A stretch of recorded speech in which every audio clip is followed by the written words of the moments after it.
5, 4, 3, 2, 1, start. Amongst the grounds raised in this appeal, first one of those is with regard to the multiplier applied by the tribunal. Stop. According to the appellant, the tribunal ought to have adopted a multiplier of 7 instead of 11, since at the time of her death the deceased was left with only 6 years and 6 months remaining period of service before his superannuation. Stop. That apart, the appellant also disowned his liability under the award, since the vehicle in question had no permit and was not claimed to be involved in the said accident. Stop. Stanza.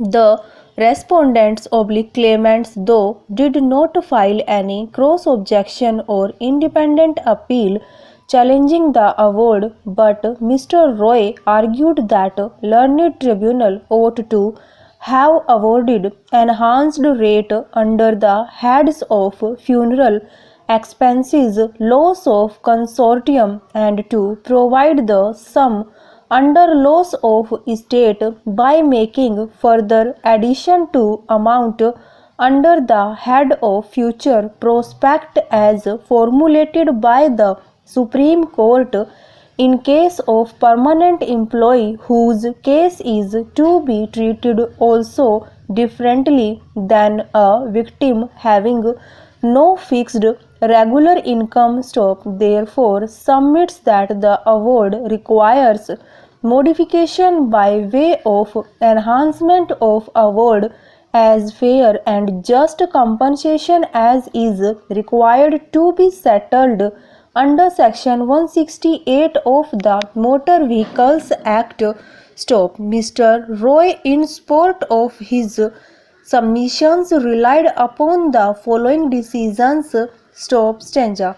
There is no doubt, however, that the appellate court under order 41 Rule 33 read with Rule 24 of the Code of Civil Procedure is empowered not only to examine the propriety and legality of the award under challenge, but also may pass necessary order which ought to have been passed by the learned tribunal despite the absence of cross objection or cross appeal filed by the respondents. Stop. However, in view of arguments advanced by the parties, the list before the appellate court becomes wide and open. Which Stop. Stanza. There is no dispute that the victim was an employee of Vidyasagar Engineering College and died at the age of about 53 years as a result of a road accident on 18/2/2013 caused by bus number WB9E2199, and respondent numbers 1 and 2 are her son and husband respectively. Stop. We have gone through the cases cited at the bar, the principles of which will be discussed hereafter at appropriate places. Stop. It appears from the trend of arguments at the bar that the law is still unsettled as to how treatment in a claim case is to be made in the case of a permanent employee and a person having no regular fixed income. Stop. Therefore, the bar has been persuading to hunt up benefits in favor of their clients as far as it can, taking assistance sometimes from the structured formula that is the second schedule as inserted by the Act 54 of 1994 with effect from 14/11/1994 and sometimes on the basis of several judicial pronouncements. Stop. Stanza. The fact and circumstances of the case in hand have no similarity with the case of Jyoti Kaul (Supra) and evidence as was available in said case is also absolutely lacking in this case.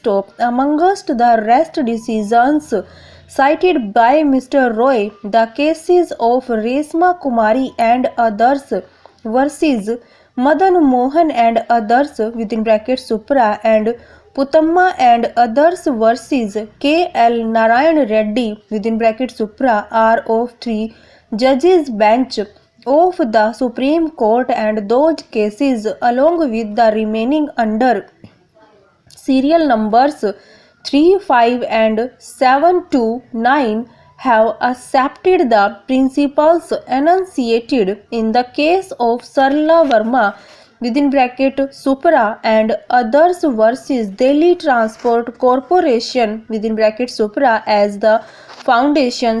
But we feel disturbed when we come across arguments at the bar persuading the court to provide the amount of compensation award in the name of prospect, love and affection, children's welfare and different quantum of amount under the heads of funeral expenses, loss of consortium or loss of estate, etc., by showing different citations which were pronounced on different facts and circumstances.